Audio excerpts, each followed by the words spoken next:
Hello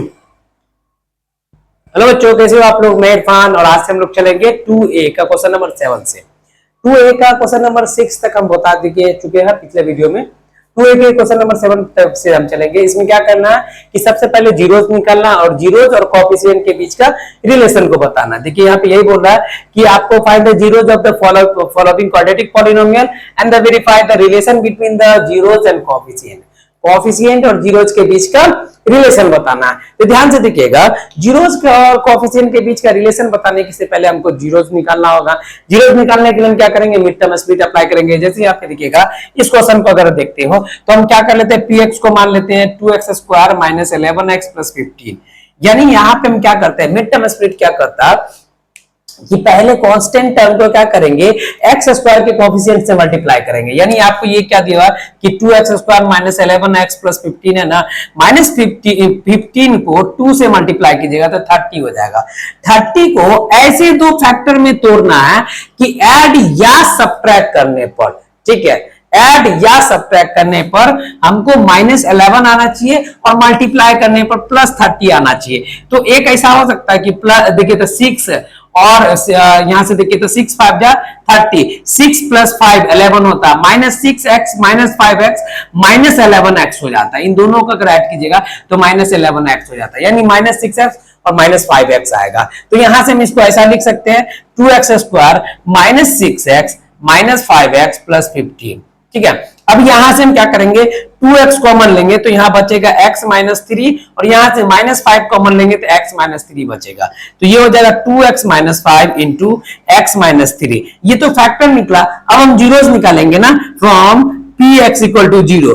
px = क्या करते हैं, 0 करते हैं। तो 2x - 5 = 0, एक x - 3 = 0। यहां से x का वैल्यू आ जाएगा 5/2 और x का वैल्यू आ जाएगा 3, यानी अल्फा का वैल्यू हो जाएगा 5/2, बीटा का वैल्यू हो जाएगा 3। अब हमको अल्फा और बीटा निकल गया तो अब हमको क्या करना है, जीरोस निकल गया। अब रिलेशन बताना है ना कि क्या वो वेरीफाई कर रहा है या नहीं कर रहा। तो वेरीफाई करने के लिए हम क्या करते हैं, ध्यान से देखते चलिए। अल्फा वेरीफाई करेगा या नहीं करेगा, देखते ध्यान से। अब हम करते हैं alpha plus beta. Alpha plus beta क्या होता है जी, अल्फा प्लस बीटा क्या है, 5/2 + 3, 5/2 + 3। ये दोनों क्या होगा, 5 + 2 3 = 6 + 2 11/2, ठीक है। अब यहां से देखिए तो -c/a को अगर हम देखते हैं तो -c का वैल्यू कितना है जी, -c का वैल्यू -11, तो -11/2 यानी देखिए तो +11/2, यानी alpha plus beta -b/a, c/a लिखे थे, -b/a है कि नहीं है, -b/a है, ये वेरीफाई हुआ। अब अल्फा इंटू बीटा करके देखिए, अल्फा इंटू बीटा ये क्या है, अल्फा का वैल्यू 5/2, बीटा का वैल्यू कितना 3 है, 5/2 इंटू 3 कितना आ जाएगा 15/2। c/a को करके देखिए तो c/a क्या है, c का वैल्यू आपको दिखेगा 15 है, a का वैल्यू कितना 2 है, तो 15/2 यानी अल्फा इंटू बीटा जो है वो c/a है। ये भी वेरीफाई हो गया, देखिए वेरीफाई हुआ कि नहीं, वेरीफाई हो गया। यही तो क्वेश्चन बोल रहा था। क्वेश्चन हमको क्या बोल रहा था कि आपको ये बताना, जीरोस निकालना है, जीरोस निकालने का वेरीफाई करना। तो हम पहले जीरोस निकाल दिए मिड टर्म स्प्लिट से, फिर हम क्या किए, वेरीफाई कर दिए। ये था क्वेश्चन नंबर 7। क्वेश्चन नंबर 7 के बाद हम देखेंगे क्वेश्चन नंबर 8। 8 थोड़ा सा अच्छा क्योंकि रूट में दिया हुआ। 8 थोड़ा सा बढ़िया, इसको रूट में दिया हुआ, ध्यान से देखते चलिए। देखिए 8 थोड़ा सा बढ़िया, थोड़ा सा ट्रिकी है, ठीक है, तो वो भी सॉल्व हो जाएगा। 8 को देखिए, 8 का सॉल्यूशन को देखिए, px को अगर देखिएगा तो क्या है, 2√3x² - 5x + √3। यानी हमको क्या है, फिर से मिड टर्म स्प्लिट को देखेंगे तो √3 को इससे मल्टीप्लाई करना है, √3 × 2√3। तो √3 से √3 को मल्टीप्लाई करेंगे तो 3 हो जाएगा, 3 2 जा 6 हो जाएगा। इस 6 को ऐसा तोड़ना दो फैक्टर में कि ऐड या सब्ट्रैक्ट करने पर -5 हो जाए और मल्टीप्लाई करने पर 6 आना चाहिए। तो यहां से ध्यान से अगर आप देखिएगा तो 2 3 जा 6 होता है, 2 3 जा 6 होता है ना, 2 3 जा 6 होता है, 2 + 3 कितना होता, 5 हो जाता। तो यहां से हम देखेंगे, इसको ऐसा लिख सकते हैं 2√3x², ठीक है, 2√3x² प्लस -3x -2x + √3। अब यहां से इन दोनों के बीच में कॉमन क्या आ रहा? अब जरा सा देखिए तो √3 मतलब क्या? 3 मतलब क्या? √3 इंटू √3, 3 को √3 इंटू √3 क्या होता? 3 होता। अगर 3 में से एगो √3 हटा दीजिएगा तो एगो √3 बचेगा। तो यहां से अगर इन दोनों के बीच में कॉमन अगर कुछ दिख रहा है तो वो दिख रहा है क्या? x√3, x√3 कॉमन दिख रहा है। ठीक है, तो यहां क्या बचेगा? 2x बचेगा माइनस √3 बचेगा। ठीक है, कोई दिक्कत नहीं। यहां इन दोनों के बीच में हमको कोई कॉमन नहीं दिख रहा, तो हम क्या करेंगे? -1 कॉमन ले लेंगे, तो ये बचेगा 2x माइनस √3। अब दोनों में क्या कॉमन दिख रहा है? देखिए तो एक हो जाएगा x√3, एक x√3 -1 इंटू 2x माइनस √3। ये तो आपको निकल गया ये फैक्टर। अब फैक्टर निकला तो जीरोस भी निकालेंगे। फ्रॉम px इक्वल टू 0, तो क्या हो जाएगा? x√3 -1 इक्वल टू 0, एक हो जाएगा 2x minus √3 equal to 0। x का वैल्यू आ जाएगा 1/√3, एक यहां से x का वैल्यू आ जाएगा √3/2।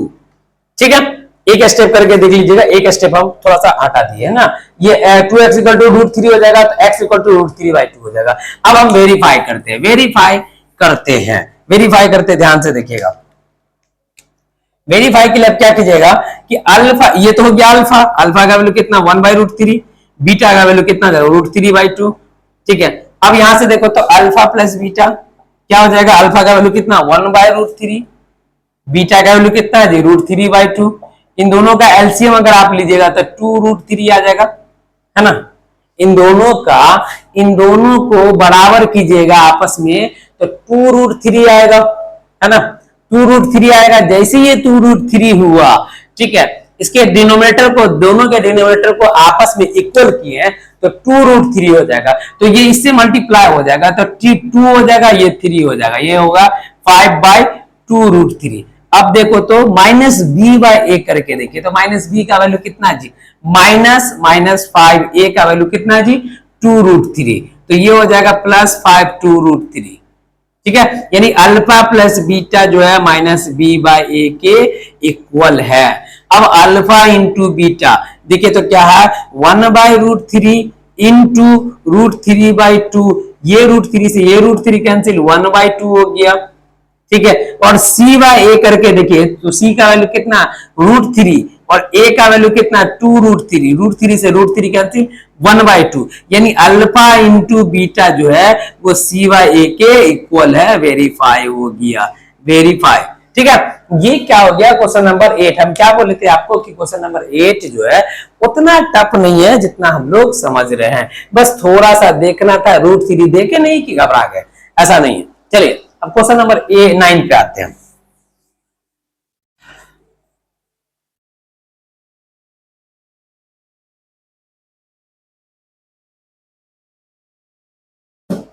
देखिए क्वेश्चन नंबर 9 क्या बोल रहा है, ये तो आपको दिख ही रहा है। क्वेश्चन नंबर 9 को अगर आप उतना भी नहीं कीजिएगा तो इसको आप ऐसे कर सकते हैं। देखो तो 2x का होल स्क्वायर माइनस, देखिए तो 2 इंटू 2x इंटू 1 प्लस 1 का होल, 1 का स्क्वायर। नहीं लग रहा आपको? a square minus 2ab plus b square मतलब 2x माइनस 1 का होल स्क्वायर हो गया। 2x माइनस 1 का होल स्क्वायर को इसको आप ये लिख सकते हैं 2x minus 1 into 2x minus 1, px equal to 0। ठीक है, तो यहां से क्या हो जाएगा? 2x माइनस 1 इक्वल टू 0 और 2x minus 1 equal to 0। x का वैल्यू सीधे आ जाएगा 1/2, इधर से भी x का वैल्यू 1/2। अब हम देखते हैं अल्फा प्लस बीटा क्या हो जाएगा? माइनस अल्फा प्लस बीटा कितना जी? 1/2 प्लस 1/2। देखिए तो क्या हो जाएगा? ये तो हो जाएगा 2, 1 प्लस 1 यानी 2/2, ये हो जाएगा 1। ठीक है, अल्फा प्लस बीटा 1 आ गया। यहां से देखिए तो -b/a का वैल्यू देखो, -b माइनस 4/4 यानी +4/4 यानी 1। अल्फा प्लस बीटा जो है वो -b/a के इक्वल हो गया, पहला वेरीफाई हो गया। दूसरा यहां पे देख लेते हैं, दूसरा अल्फा इंटू बीटा को अगर आप देखिएगा, अल्फा इंटू बीटा को अगर आप देखिएगा तो क्या है जी? 1/2 इंटू 1/2 यानी आपको निकल जाएगा 1/4। और c/a को अगर आप देख रहे हो तो c का वैल्यू कितना? 1 है, a का वैल्यू 4 है, तो अल्फा इंटू बीटा कितना हो गया? c/a हो गया। ये भी वेरीफाई हो गया। देखें ये था आपका क्वेश्चन नंबर 9, ये था क्वेश्चन नंबर 9। अब हम चलते हैं 10, 11, 12। ठीक है, 10, 11, 12 को भी देख ही लीजिए। 10, 11, 12 को देख ही लीजिए। 10, 11, 12 को देखिए।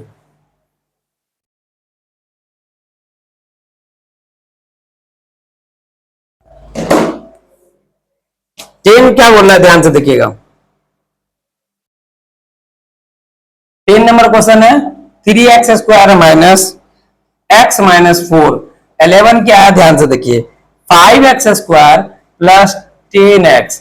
और 12 क्या है, देखिए तो आपको है 8x² माइनस 4। इसमें कांस्टेंट टर्म नहीं दिया, इसमें b का कॉफिशिएंट नहीं दिया, यही ना, यानी कॉफिशिएंट b का टर्म नहीं दिया है ना, x का कॉफिशिएंट यानी x b यानी मिड टर्म नहीं दिया, इसमें कांस्टेंट टर्म नहीं दिया। तो ध्यान से देखते हैं, पहले इसको सॉल्व करते हैं। ठीक है, तो यहां से हो जाएगा 3x² माइनस x माइनस 4। अब हमको 3 4 जा 12 आया, 12 को इस तरीके से तोड़ना है कि ऐड या सब्ट्रैक्ट करने पर माइनस x आना चाहिए, तो 4 इंटू 3 12 हो जाएगा। 4 में से 3 जाएगा तो आपको कितना बचेगा, 1 बचेगा, लेकिन माइनस 4 प्लस 3 करेंगे तो माइनस x बचेगा। तो यहाँ पे आपको क्या हो गया, ध्यान से देखिएगा, तो ये हो गया आपका 3x² minus 4 plus 3x minus 4x minus 4। यहां से कॉमन 3x कॉमन है तो x प्लस 1 बचेगा, यहां से माइनस 4 कॉमन ले लेंगे तो x प्लस 1 बचेगा। यहां से आ जाएगा 3x माइनस 4, यहां से हो जाएगा x प्लस 1। ठीक है, अब px इक्वल टू 0 कर दीजिए। px इक्वल टू 0 जैसे कीजिएगा तो 3x माइनस 4 इक्वल टू 0 हो गया, x plus 1 equal to 0। x का वैल्यू आ जाएगा 4/3, यहां से x का वैल्यू आ जाएगा -1। अल्फा का वैल्यू 4/3, बीटा का वैल्यू -1। अब जरा सा देखो, ठीक है, अब यहां से क्या आ जाएगा, अल्फा प्लस बीटा, वही वाला खेल करेंगे। अल्फा प्लस बीटा 4/3 -1, यहां से हो जाएगा 4 - 3/3 यानी 1/3। ये देखिए तो C b by A minus B by A को अगर आप देख रहे हो तो माइनस बी कितना है, -1/3 यानी +1/3, यानी alpha plus beta minus B by A के इक्वल है। अल्फा इंटू बीटा क्या हो जाएगा, सी बाई ए, ये सी बाई ए मतलब अल्फा इंटू बीटा क्या है, देखिए तो 4/3 इंटू -1, ये हो जाएगा -4/3। सी बाई ए को अगर आप देख रहे हो तो -4, ठीक है, /3, ये देख रहे हैं अल्फा इंटू बीटा, ये सी बाई ए के इक्वल है कि नहीं है, ये भी वेरीफाई हो गया। ठीक है, हो गया कि नहीं हो गया, वेरीफाई हो गया। चलिए इसके बाद देखते हैं, मैं आपको क्या बोला कि सब एकदम इजी है। इसको देखिएगा,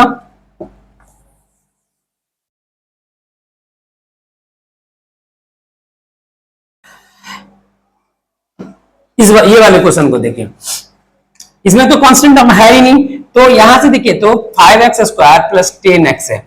दोनों के बीच में क्या, दोनों के बीच में यहां से अगर आप देखिएगा तो 5x कॉमन लीजिएगा तो x प्लस 2 बचेगा। ठीक है, यहां से 5x इक्वल टू, अब एक बात ध्यान से समझिएगा, ठीक है, यहां से अगर आप देख रहे हो तो यहां से दो चीज आएगा, एक आ जाएगा 5x इक्वल टू 0, एक हो जाएगा x plus 2 equal to 0। x का वैल्यू 0 आएगा, यहां से x का वैल्यू -2 आ जाएगा। ठीक है, यानी आपको अल्फा का वैल्यू 0 मान लीजिए, बीटा का वैल्यू -2 मान लेते हैं। ठीक है, अल्फा प्लस बीटा क्या हो जाएगा, 0 प्लस -2 यानी -2 हो जाएगा। ठीक है, और C minus B by A को देखिए, minus B by A minus, और क्या आ जाएगा 10/5 यानी -2 आ जाएगा। ठीक है, तो अल्फा प्लस बीटा कितना आया जी, -b बाई ए के इक्वल आया। अल्फा इंटू बीटा को अगर आप देख रहे हो, अल्फा इंटू बीटा ये क्या है जी, 0 इंटू, ठीक है, 0 इंटू -2, ठीक है, तो ये 0 हो जाएगा। और c बाई ए को अगर आप देख रहे हो, c कुछ है नहीं है तो 0 हो जाएगा। a का वैल्यू कितना है जी, 5 है, यानी 0। अल्फा इंटू बीटा क्या हो जाएगा, c बाई ए के इक्वल हो गया, ये भी वेरीफाई हो गया। ठीक है, हुआ कि नहीं हुआ। सिमिलरली इस क्वेश्चन को भी वैसा ही बनाएंगे, इस क्वेश्चन को भी देखिएगा, इस क्वेश्चन को कैसे बनाते हैं ध्यान से देखते चलिएगा। ये हमको लगा कि समझ में आ गया होगा, ज्यादा टफ क्वेश्चन है नहीं, इजी था।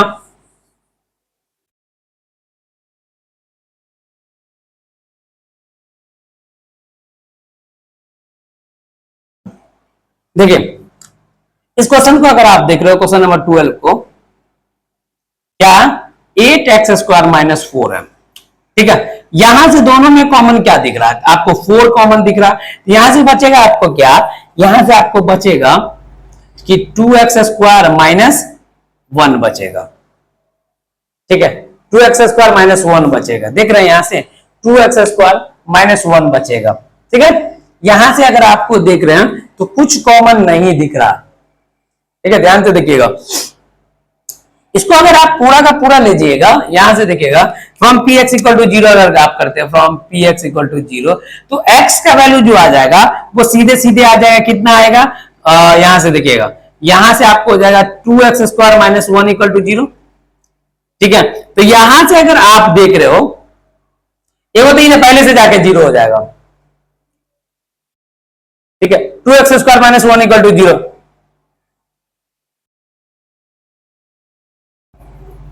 यहां से देखिए, तो यहां से हो जाएगा 2x² equal to plus 1, x² equal to क्या हो जाएगा 1/2। यहां से x इक्वल टू क्या हो जाएगा? Root under 1/2, root under 1/2। ठीक है, तो x का वैल्यू आ जाएगा प्लस माइनस रूट अंडर 1/√2। ठीक है, x का वैल्यू आ जाएगा प्लस माइनस 1/√2, x का वैल्यू आ जाएगा प्लस माइनस 1/√2।